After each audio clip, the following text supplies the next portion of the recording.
Hallo meine Lieben, für diejenigen, die schon lange auf meinem Kanal mit dabei sind, die wissen ja, dass ich mit dem Brother Plotter CM900 angefangen habe und die ersten 2 Jahre eigentlich auch nur mit dem Gerät geplottet habe.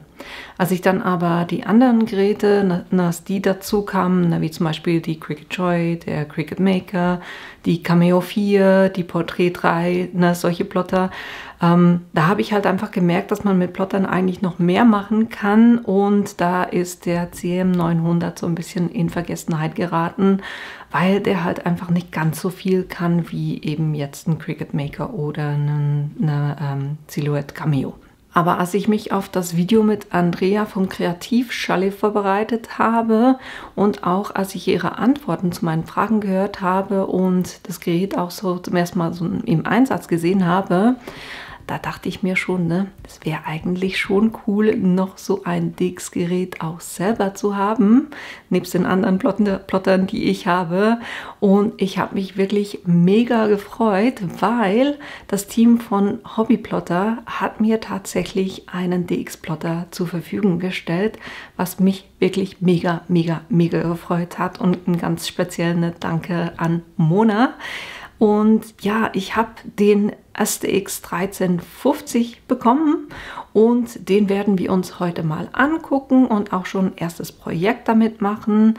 Ich werde allerdings euch nicht alles zeigen, weil da gibt es wirklich viele Sachen zu zeigen, und ich versuche dann auf meinem Kanal halt auch immer so ein bisschen einen guten Mix hinzubekommen. Deshalb gibt es immer wieder jetzt in den nächsten Wochen, Monaten ein Video zu diesem Plotter oder mit diesem Plotter, wo ich euch auch dann die einzelnen Tools zeige, wie ihr die anwenden könnt. Dann werde ich auf jeden Fall auch noch ein neues Vergleichsvideo machen, weil das bisherige war ja mit dem CM900 und das hat sich für mich so ein bisschen angefühlt, als ob ich da Äpfel mit Birnen vergleichen würde. Ja, aber da werden wir auf jeden Fall noch eine neue Version machen, damit ihr das dann auch, also den STX im Vergleich zum Maker und zur Silhouette Cameo seht. So, das war jetzt aber ein langes Intro. Wir gehen jetzt rein und gucken uns den STX Plotter an.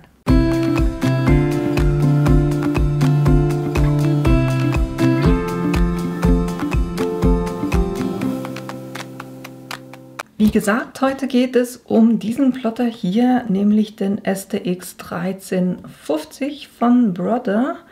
Und da gucken wir uns jetzt auch gleich mal an, was da in der Kiste drin ist. Hier drin haben wir den Plotter selber.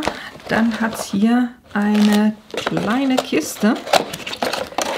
Ich gehe gleich mal aus, gucken, was da drin ist. Da haben wir eine kleine Anleitung in 2 Sprachen, respektive in mehreren Sprachen, aber es sind 2 die gleichen eigentlich, plus die ganzen weiteren Bedienungsanleitungen sind hier drin. Dann haben wir hier auch schon ein erstes Projekt, so wie ich das verstanden habe, plus die Light Grip Matte, die normalgroße. Dann haben wir hier das Vinylmesser. Eben bei dem Plotter, den ich jetzt habe, war das mit dabei. Und dann hat es hier noch eine weitere Kiste. Und dann drin sind die ganzen Kabel. Wenn ich sage Kabel, weil das Gerät aus Deutschland kommt, kommt das mit einem deutschen Stecker. Da braucht ihr noch so einen Adapter. Die kriegt ihr echt überall. Und den könnt ihr einfach drauf machen. Das heißt, ihr nehmt einfach den deutschen Stecker. Das hier ein Loch drin, da kommt dieses Element rein.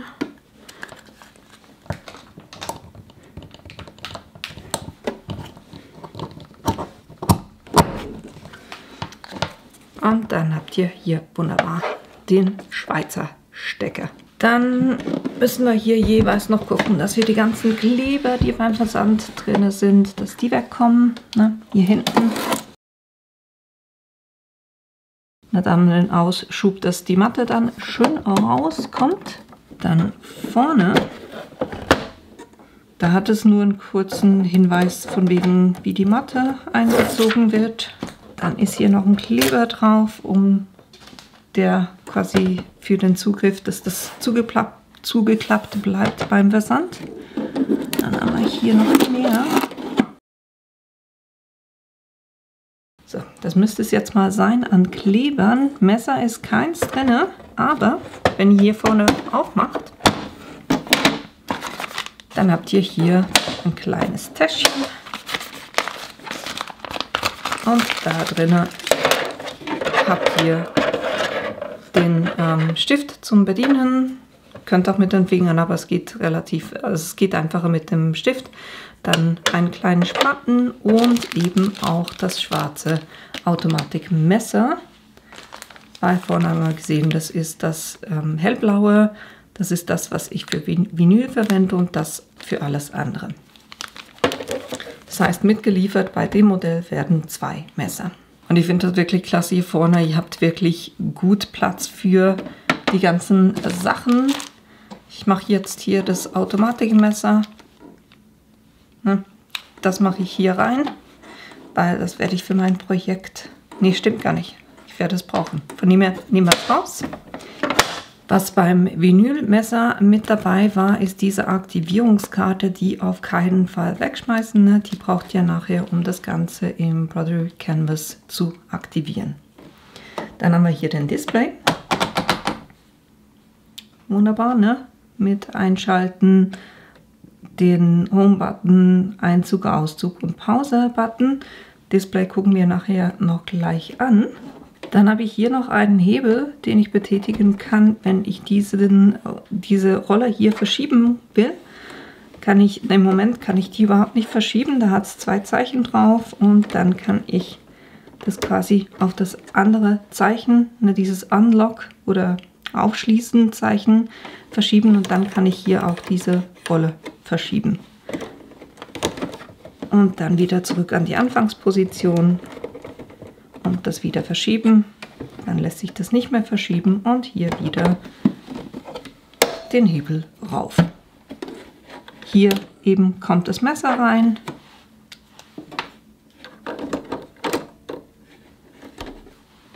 Ganz einfach, kennt man von den Plottergeräten. Dann hat es hier so einen Hebel, den ich hoch und runter machen kann. Und was der macht, ist, hier innen drinne, ich weiß nicht, ob ihr das seht, hat es so kleine Rollen. Und mit diesem Hebel hier auf der Seite kann ich die hoch oder runter machen. Das heißt, wenn ich zum Beispiel eine Easy Sabli bedrucke, wo ich dann nicht, dass das Ganze verschmiert, dann kann ich diese Rollen eben hoch machen. Ne? Dann haben wir hier auf der Seite 2 Anschlüsse inklusive den USB-Anschluss. Ne? Und hier hinten habt ihr den Stromanschluss und auch eure Nummer von eurem Gerät. Die müsst ihr euch dann, die ist dann wichtig zum Registrieren der Maschine. Aber das gucken wir uns gleich noch an. Das Gerät ist im Moment bei mir noch grau in grau. Da kommt auf jeden Fall noch was drauf, ne? Weil als Plotter kann man ja selber solche Muster ausplotten, die man dann da drauf haben will. Aber ich finde es mal eine schöne Abwechslung, weil alle meine anderen Geräte sind größtenteils weiß. Mal was Neues.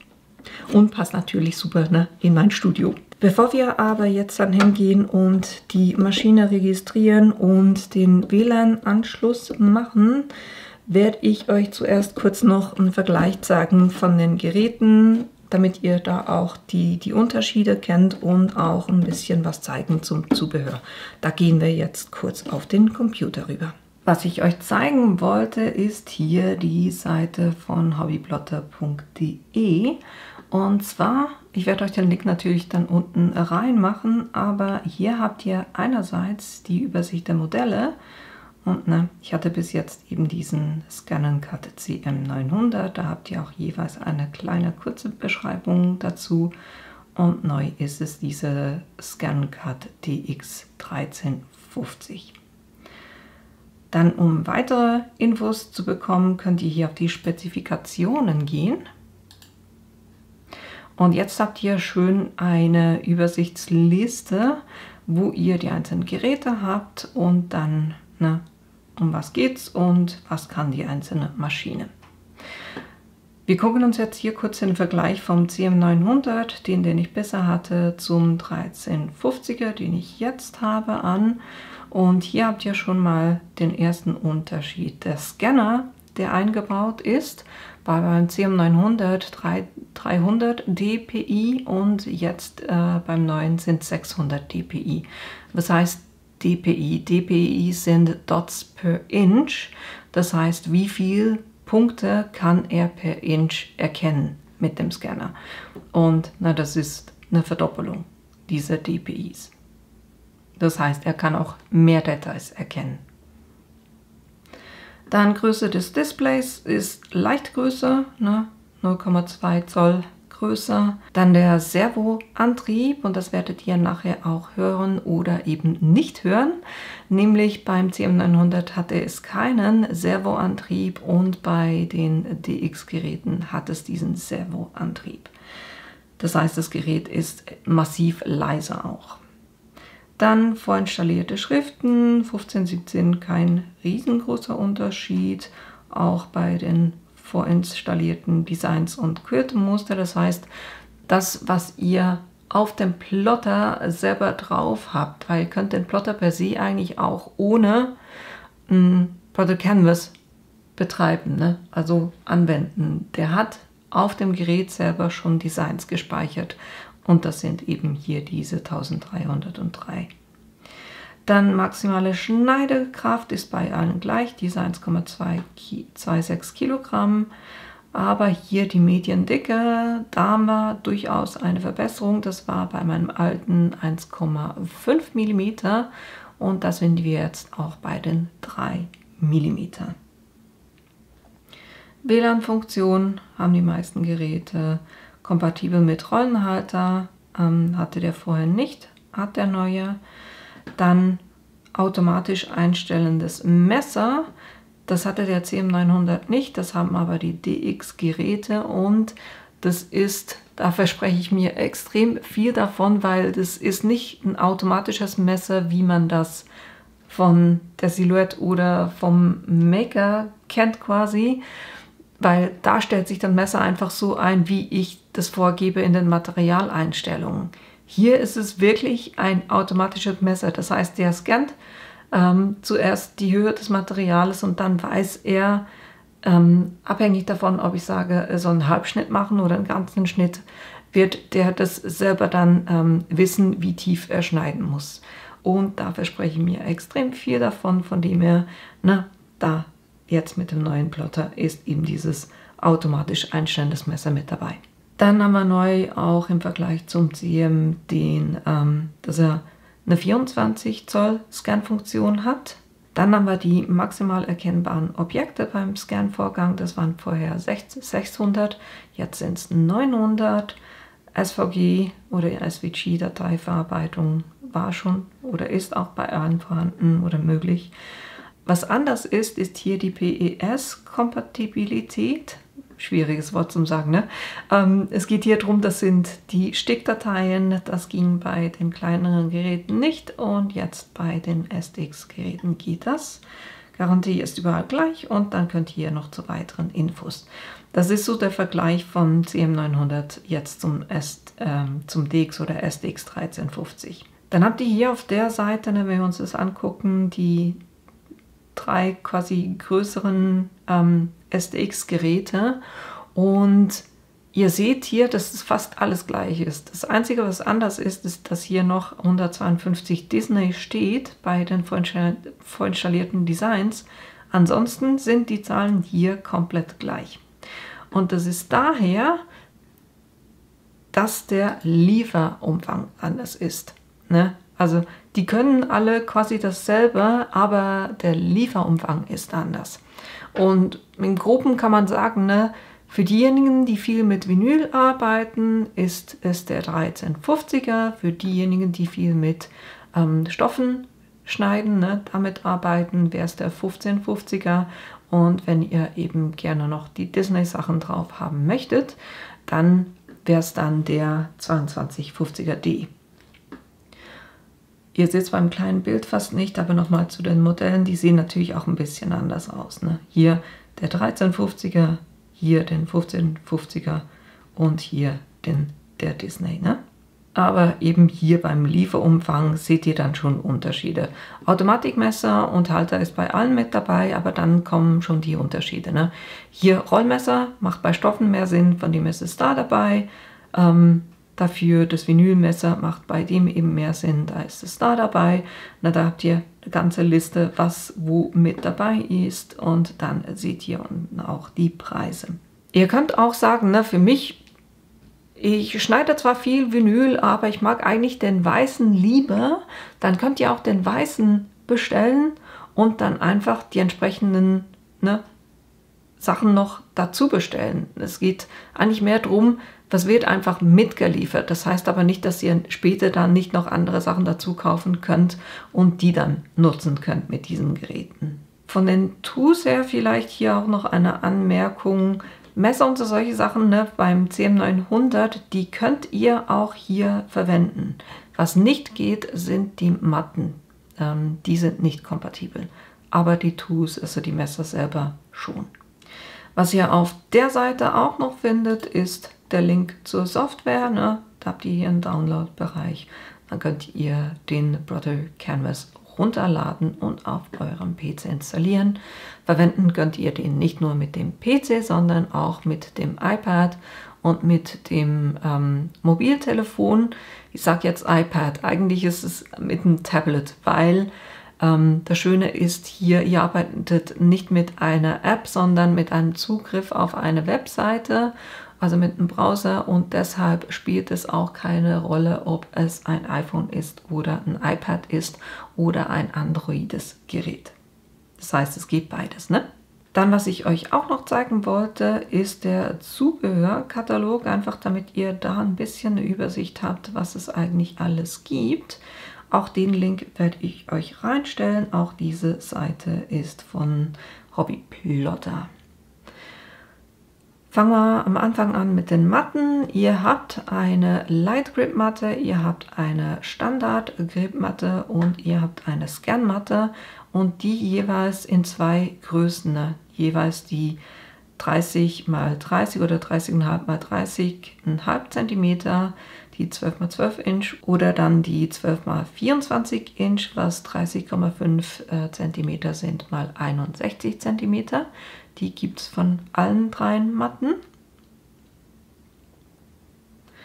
Dann von den Messern her ist hier eben das Automatikmesser abgebildet mit einerseits dem Halter und auch dem Messer selber, weil wenn das mal nicht mehr gut funktioniert, könnt ihr da wieder auch ein neues kaufen. Müsst nicht die ganze Hülle kaufen, sondern eigentlich nur das Messer für rein. Dasselbe für das Automatikmesser für dünne Stoffe. Was hier jetzt nicht abgebildet ist, ist das Lila, nämlich das Vinylmesser, gehört eigentlich auch in diese Kategorie rein. Dann gibt es eben auch einen Rollentransport und dann einen Cutter. Ne, das sind Möglichkeiten, die habe ich selber nicht. Dann das erste zusätzliche Paket, Starterpaket, was es hier hat, ist das Paper Piercing. Damit könnt ihr wirklich super solche kleinen Löchchen entsprechend eurem Design in Papier zum Beispiel reinmachen. Da gibt es ein ganzes Starter-Set. Dann gibt es ein Kalligrafie-Starter-Set mit entsprechenden Stiftehalter. Ne? Dann gibt es ein Starter-Kit für Strasssteine. Ne? Kennt ihr vielleicht auch, das hatte ich euch mit der Cameo gezeigt. Ist was Ähnliches hier. Dann bedruckbare Aufkleber, auch da hat es Materialien, die man sich kaufen kann. Und dann gibt es auch die Möglichkeit, Stempel selber zu machen. Da hat es ein Starter-Kit. Dann nächste Möglichkeit zu prägen, auch dazu gibt es ein Starter-Kit. Dann gibt es ein weiteres Kit zu zum Foilieren, ne, was ihr vielleicht auch bei mir von den anderen Plottern kennt, dieses zum Beispiel Goldfolie auf zum Beispiel Papier drauf zu bringen. Da gibt es ein Volltransfer Starter Kit. Ich hatte das schon mal mit dem CM900 ausprobiert, das heißt, ich habe dieses Kit schon, war da nicht hundertprozentig überzeugt, aber wir gucken uns das dann auf jeden Fall auch in einem einzelnen Projekt an und dann zeige ich euch dann auch eine Alternative dazu. Dann, was man gerne auch macht mit dem Plotter, ist schreiben, und da gibt es Universal-Stifterhalter, einen für normal dick und einen für dünnen Stifter, plus dann gibt es die Pens von Brother selber. Meiner Meinung nach nicht wirklich etwas, was man haben muss. Die gab es beim CM900 mit dazu und ich habe die, glaube ich, in der ganzen Zeit zweimal verwendet. Und ich habe den Plotter schon seit 4 Jahren. Ne? Also muss man nicht unbedingt haben. Ich würde da definitiv eher zu den Universal-Pen-Holdern gehen, weil ihr da halt dann wirklich jeden beliebigen Stift verwenden könnt, den ihr eh schon habt. Dann gibt es hier noch Stoffeinlagen, ne, gerade für die, die viel mit Stoff arbeiten, eine Möglichkeit. Es gibt Stencil Material und dann haben wir auch noch Werkzeuge wie ein Spatel, den Haken zum Entgittern, hier so einen Schaber, die Präzisionspinzette und einen Roller. Dann kommen nochmal die Messer, nicht die Automatikmesser, sondern die ursprünglichen Messer, die eben dann auch nicht automatisch sind, sondern die ihr dann selber hier über das Rädchen einstellt. Und dann kommen nochmal die Matten, das sind eigentlich die gleichen, die wir schon hatten. Das ist das Zubehör. Ich wollte einfach mal euch so einen Überblick geben, was es da alles für Möglichkeiten gibt und was ihr da alles noch zusätzlich kaufen könnt. Weil es macht Sinn, wenn man mit dem Plotten startet, dass man zuerst mal einfach mit dem anfängt, was man mitgeliefert kriegt und da wirklich sich mal ein bisschen vertraut macht mit dem Gerät, und dann kann man weiter entscheiden, auf was habe ich zusätzlich noch Lust, was möchte ich weiteres noch probieren, und dann einfach das nächste Kit zum Beispiel bestellt und dann da seine Erfahrung damit sammelt und seine Projekte damit macht. Also es ist nicht so, dass ihr alles jetzt auf einmal kaufen müssen sowieso nicht, aber ihr könnt das wirklich auch nach und nach machen. Ne? Jetzt gehe ich hier schon mal auf den Brother Canvas, weil ich habe den schon runtergeladen. Ihr könnt das eben über den Link machen, den ich euch vorhin gezeigt habe. Und da könnt ihr bei Hilfe auf die Kontoeinstellungen gehen. Und dann habt ihr hier Maschinenregistrierung. Was wir jetzt aber zuerst machen, bevor wir den registrieren, ist kurz den WLAN-Anschluss herzustellen. Kann ich das Gerät einschalten.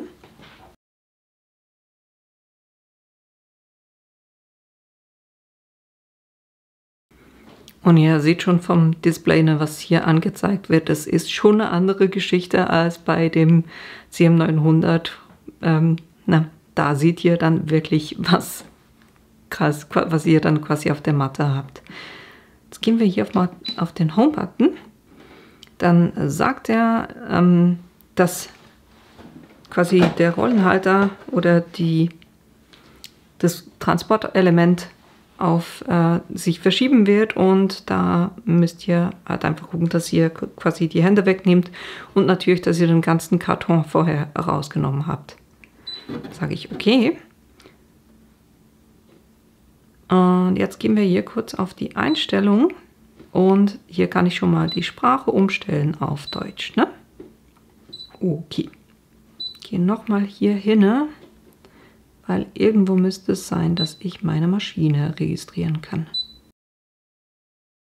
Hier, Netzwerk. WLAN aktiv, on. Nehme ich doch den Setup Assistant. Dann könnt ihr hier euer WLAN auswählen. Ich möchte den jetzt nicht mit jedem teilen, deshalb verdecke ich das einfach. Jetzt den Netzwerkschlüssel eingeben. Dann, wenn ihr das eingegeben habt, fragt er übernehmen, sage ja. Und dann stellt er die Verbindung her. Dann sagt er, Verbindung ist hergestellt. Gehe ich auf Weiter. Dann sagt er, eine Verknüpfung zwischen dem Canvas Workspace Konto und der Maschine registrieren, um Schnittdaten mit Canvas Workspace zu senden. Das machen wir nachher gleich. Jetzt sage ich Weiter. Und jetzt gibt er euch hier unten, hat es so einen Balken, da steht eine Nummer drauf und die müsst ihr euch merken, weil wir gehen jetzt auf den Canvas Workspace, brauchen dann diese Nummer, dann kriegen wir auf dem Canvas Workspace eine Nummer und können dann hier weitermachen. Ich bin jetzt immer noch hier bei den Kontoeinstellungen bei der Maschinenregistrierung und sage neue Maschine registrieren. Und jetzt brauche ich eben genau diese Nummer, die mir da angezeigt wurde. Wenn ihr die angegeben habt, dann könnt ihr auf OK, müsst ein bisschen runterscrollen und dann kommt ein OK-Button, den könnt ihr drücken und dann bekommt ihr einen Pin hier oben in diesem Feld und den nehmt ihr jetzt und gebt den beim Gerät ein. Das heißt, hier kann ich OK sagen und jetzt muss ich eben diesen PIN-Code eingeben. Dann könnt ihr auch wieder auf OK drücken und dann hier auch auf OK drücken. Die Einstellungen wurden festgelegt. Wunderbar. Dann gibt er euch hier kurz die Login-Info und fragt, ob ihr die ändern wollt. Will ich nicht, von dem her gehe ich zurück. Und ihr seht, Canvas Workspace ist registriert. Ne? Kann ich hier OK sagen und dann sind wir wieder beim Einstiegsbild. Und dann könnt ihr auch hier die Registrierung abschließen, weil der sagt jetzt auch bereit für die Datenübertragung. Somit kann ich hier sagen, schließen. Das erste Projekt, was ich euch zeigen wollte, ist jetzt aber gar nicht auf dem Canvas Workspace, sondern ich wollte euch zeigen, dass ihr eben auch mit dem Plotter arbeiten könnt, ohne den Canvas Workspace. Und da bekommt ihr auch hier so eine kleine Anleitung dazu. Ihr seht dann auch, das sind einfach verschiedene Sprachen. Hier haben wir Anleitung für Einstieg dabei. Und da habt ihr die Anleitung, wie ihr mit dem mitgelieferten Papier so eine süße kleine Box machen könnt. Und da gehen wir jetzt einfach Schritt für Schritt durch. Und zwar gehen wir hier drauf und gehen zu Muster. Dann hier der Eiffelturm mit dem Baum. Dann müssen wir hier runter, bis hier unten diese Box ist. Da können wir drauf gehen und dann ist es diese zweite Box. Dann können wir sagen einfügen und ja, dann haben wir sie eigentlich schon auf dem Arbeitsplatz und können sagen okay. Da muss ich definieren, was will ich damit machen. Ne? Ich sage schneiden und dann sehen wir auch schon, er wird 3 Minuten brauchen. Der Druck ist Auto, die Geschwindigkeit auf 5 und Halbschnitt ist off. Wir werden es nachher beim Menü noch sehen. Ne?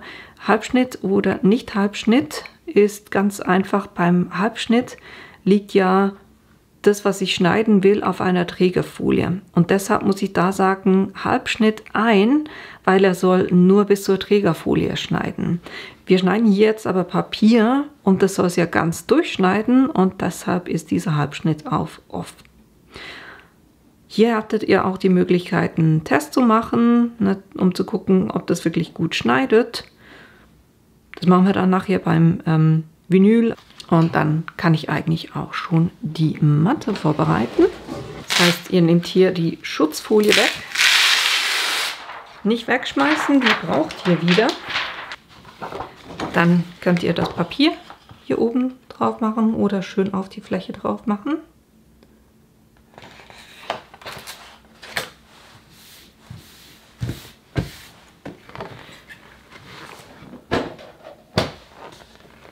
Dann habt ihr hier quasi eine Führungslinie für die Matte und das sind 2 Pfeile, wo sagt, ne, hier drüben. Genauso mache ich das. Das heißt, ich gucke, weil ich jetzt einen kleinen Gap quasi und ich gucke, dass es hier drüben schön anliegt, aber trotzdem jetzt hier bei den beiden Rollen anliegt. Ne, die muss hier vorne dran liegen, damit jetzt dann die Rollen das einziehen können, wenn ich jetzt hier sage, ne, hier dieser Knopf einziehen.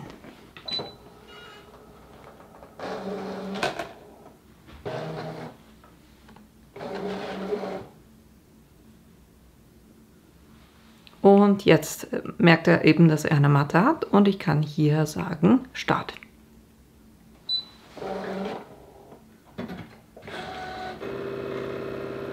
Und jetzt misst er eben genau, ne, wie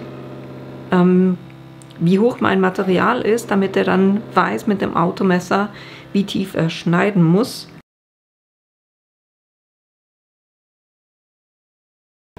Und jetzt könnt ihr den einfach machen lassen.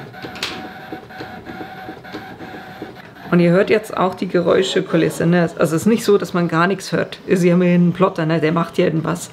Aber es ist definitiv leiser, als wenn ihr jetzt zum Beispiel mit einer Silhouette schneidet oder mit einem Maker.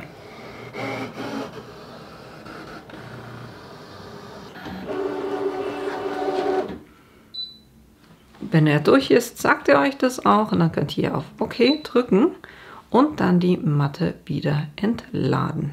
Wenn ihr nicht sicher seid, ob das wirklich durchgeschnitten hat, dann könnt ihr auch noch nicht das Material rausnehmen, sondern es noch drinnen lassen und hier einfach kurz das anheben. Dann merkt ihr eigentlich schon, ob er es richtig geschnitten hat oder nicht und das ist hier definitiv der Fall. Von dem her kann ich hier jetzt sagen, Matte rausnehmen. Das war auch schon das erste Projekt. Jetzt können wir uns das kurz angucken und zum Lösen, ne, kennt ihr von den anderen Maschinen auch, immer die Matte biegen und nicht euer Projekt.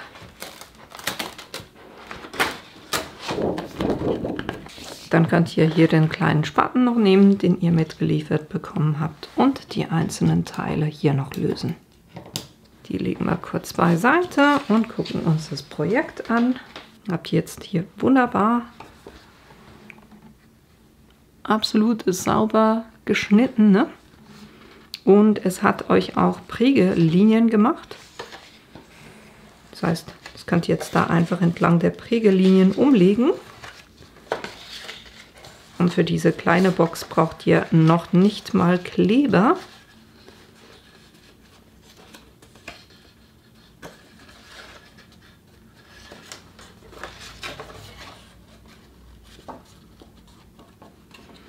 Und wenn ihr das alles richtig gebogen habt, könnt ihr hier das Gründchen quasi festhalten, das ein bisschen runterdrücken und dann mit diesen Laschen auf der Seite drüber gehen. Von beiden Seiten. Und so habt ihr wunderbar eure erste Box. Ich finde das Material extrem Hammer. Das ist so schön leuchtend und hat auch eine gute Größe, von dem her schon euer erstes Projekt gemacht, wenn ihr eben dieses Einsteigerprojekt macht. Jetzt machen wir aber noch ein zweites Projekt. Und hier, diese Karte, wo ich vorhin gesagt habe, die sollt ihr nicht wegschmeißen. Die brauchen wir jetzt, weil hier innen drin ist der Code, den wir brauchen, um das Autoblade Kit zu aktivieren. Und genau das mache ich jetzt. Und dafür geht ihr hier auf Hilfe, dann wieder auf die Kontoeinstellung und dann Aktivieren von Premium-Funktionen. Und da könnt ihr den Code eingeben und dann auf Aktivieren drücken. Und dann gibt er euch die Bestätigung von wegen aktiviert. Das war's auch schon. Jetzt können wir hier schließen wieder. Und jetzt seht ihr, dass hier unten ein zusätzliches Symbol ist. Die oberen 3 sind die standardmäßig drin sind. Hier das Relief, Linienrelief und Flachenrelief ist was mit einem Kit kam fürs Embossing. Das eben habe ich schon aktiviert, als ich den CM900 hatte. Das gleiche wie das Folieren. Und jetzt haben wir eben noch dieses Vinyl-Automatik-Messer. Da klicken wir mal drauf. Und jetzt seht ihr hier auch die Designs, die ihr zusätzlich bekommen habt, die ihr nutzen könnt. Was möchte ich denn gerne? Ich finde eigentlich hier diesen Elefanten ganz cool. Und ich kann das hier jetzt einstellen von der Größe oder ich kann das nachher beim Plotter machen.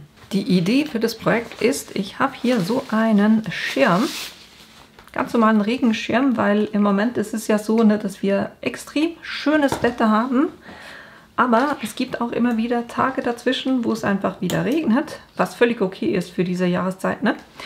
Aber ich will mich da ein bisschen besser drauf vorbereiten. Und es ist echt ein ganz normaler Schirm, den ich bei mir im Fachhandel, also Coop, das ist so wie, sagen wir mal in Deutschland der Rewe zum Beispiel, ne? Ganz normaler Regenschirm. Und da will ich mein Design drauf haben. Und zwar so hier quasi auf einer Fläche. Mal gucken, ob ich das abnehmen kann. Nee, kann man nicht runternehmen. Das heißt, es wird nachher ein bisschen tricky, das Design drauf zu bringen, aber auch das kriegen wir hin. Von dem her werde ich den nachher aufspannen, um das drauf zu machen. Ich habe das hier kurz versucht aufzuspannen, damit ich euch das zeigen kann. Der wird auf einem dieser Fächer, habe ich hier eine flache Fläche, wo ich diesen Elefanten drauf bringen werde. Das heißt, maßgeblich ist eigentlich mehr wie breit hier diese Folie ist. Die ist 20 cm. Und ihr kennt mich, normalerweise verwende ich die Folien von Sisa, aber Mona war so lieb und hat mir auch noch ein paar Muster mitgegeben von Plottix. Und deshalb werde ich heute auch die verwenden. Aber das heißt jetzt bei meinem Design, dass ich da gucke, dass es nicht größer ist als 20 cm. Und wo haben wir die Größe? Das ist hier bei den Einstellungen. Ihr merkt, ich habe schon lange nicht mehr damit gearbeitet, ne? Breite ist jetzt 20,8. Ich gehe da sicherheitshalber auf 19,5, also 195 mm. Und dann passt es auch auf jeden Fall mit der Höhe. Jetzt habe ich hier oben noch so ein bisschen Platz und da dachte ich mir, ich könnte ja entweder einen guten Spruch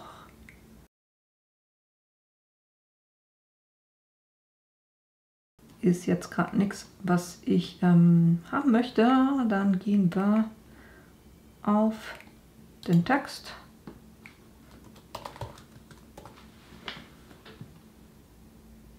Das ist ein bisschen anders. Ich nehme Frau B.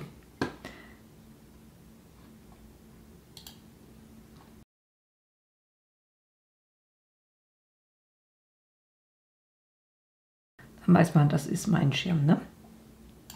Mal gucken, wie breit das ist. Das ist in dem Moment 8,5. Das ist definitiv zu breit. Ich brauche hier nur 4, das heißt 40 mm. Nee, sorry. 40 mm von der Höhe. Die Breite ist quasi die Länge jetzt bei mir, ne? 14 ist zu lang. Da gehen wir auf 11. 110 sind 11 cm. So, jetzt gucken wir uns die Ebenen an. Beides ist auf Schneiden gesetzt. Natürlich müssen wir für Vinyl, um das zu schneiden, das Ganze spiegeln. Machen wir auch gleich. Hier spiegeln. Dann passt das wunderbar und dann können wir das auch schon Datei exportieren und über das Internet übertragen. Dann sagt er, okay, alle gemacht und dann können wir hier eigentlich auch schon okay sagen. Und jetzt hier auf dem Plotter kann ich sagen, Daten abrufen, dann das, was ich über den PC, übers Internet übertragen habe. Dann habe ich hier die beiden Elemente, wunderbar. Dann kann ich hier sagen, okay, ich muss sagen, was ich genau machen will, das ist schneiden. Und jetzt haben wir hier Halbschnitt off. Und jetzt schneiden wir ja Flexfolie, das heißt, die ist auf einer Trägerfolie und deshalb muss ich das ändern. Da kann ich hier auf dieses Zeichen drauf gehen und dann hier Schneidedruck Halbschnitt, kann ich sagen, Halbschnitt on.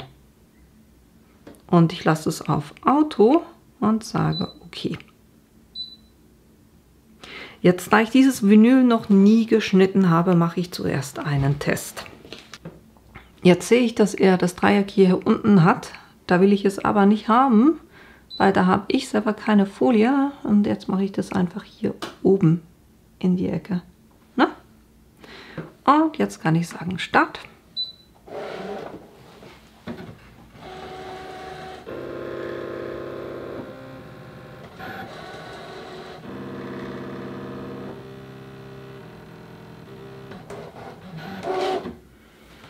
Und dann kann ich mit dem Entgitterungshaken kurz gucken, ob ich das lösen kann. Hat wunderbar funktioniert. Von dem her, na, können wir da schneiden. Das heißt, ich kann jetzt sagen, Start. Und das dauert 6 Minuten.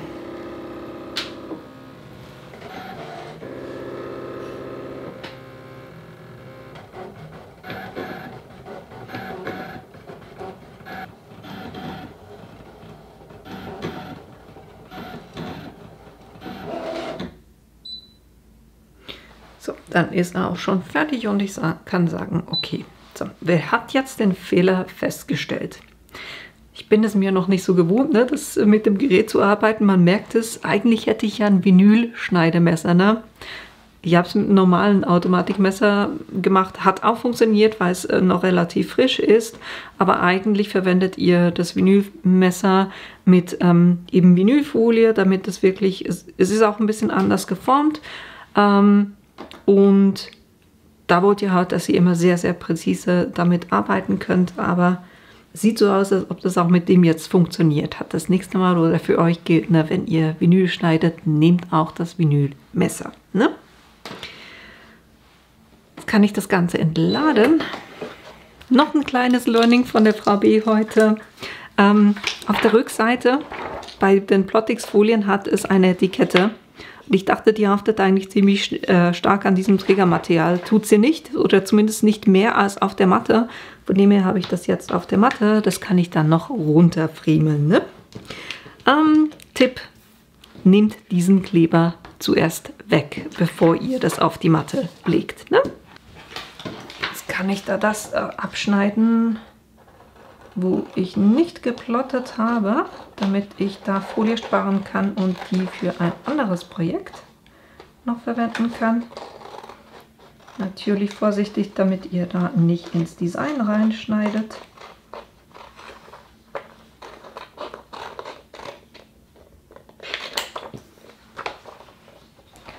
Und dann nehme ich auch gleich meinen Frau B-Schnitt-Schriftzug weg. Und dann kann ich das Ganze noch entgittern.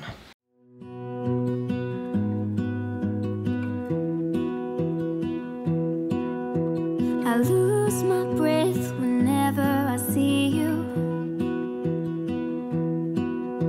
You stole my heart, what is it that you do? So, ich habe das Ganze entgittert. Hat schon ein bisschen gedauert, weil es gerade hier beim Elefanten doch sehr viele kleine Einzelteile waren. Jetzt kann ich hier das VB nehmen und auf die Hülle des Schirmes drauf machen. Und ich mache das kurz mit der Mini Heat Press, weil das am einfachsten geht. Und dasselbe mache ich dann auch gleich mit dem Schirm.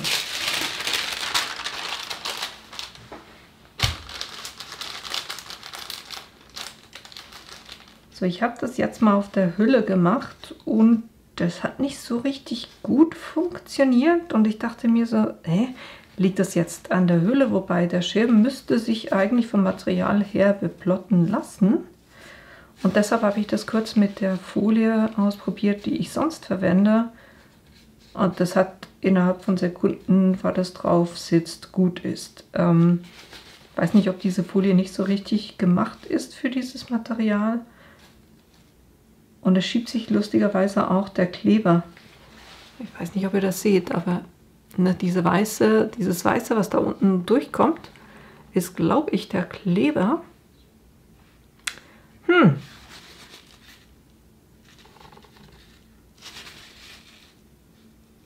Naja, ging ja heute nicht um die Folien, aber da muss ich noch ein bisschen warm werden mit der. Das hat mich jetzt gerade noch nicht so überzeugt, aber gucken wir uns dann an. Vielleicht wird das noch was. Dasselbe mache ich jetzt noch mit dem Schirm. Ich kann euch das gerade nicht zeigen, weil ich das vom Tisch her einfach nicht hinkriege. Das muss ich kurz vom Tisch weg machen, aber ich werde den einfach quasi an eine Ecke des Tisches, werde ich das Kissen drunter legen und so dann den Elefanten darauf bringen. So, ich habe mich durchgekämpft.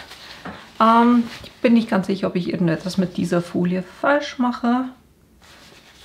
Ist definitiv so, dass der Kleber mehr fast nebendurch durchläuft als unter der Folie.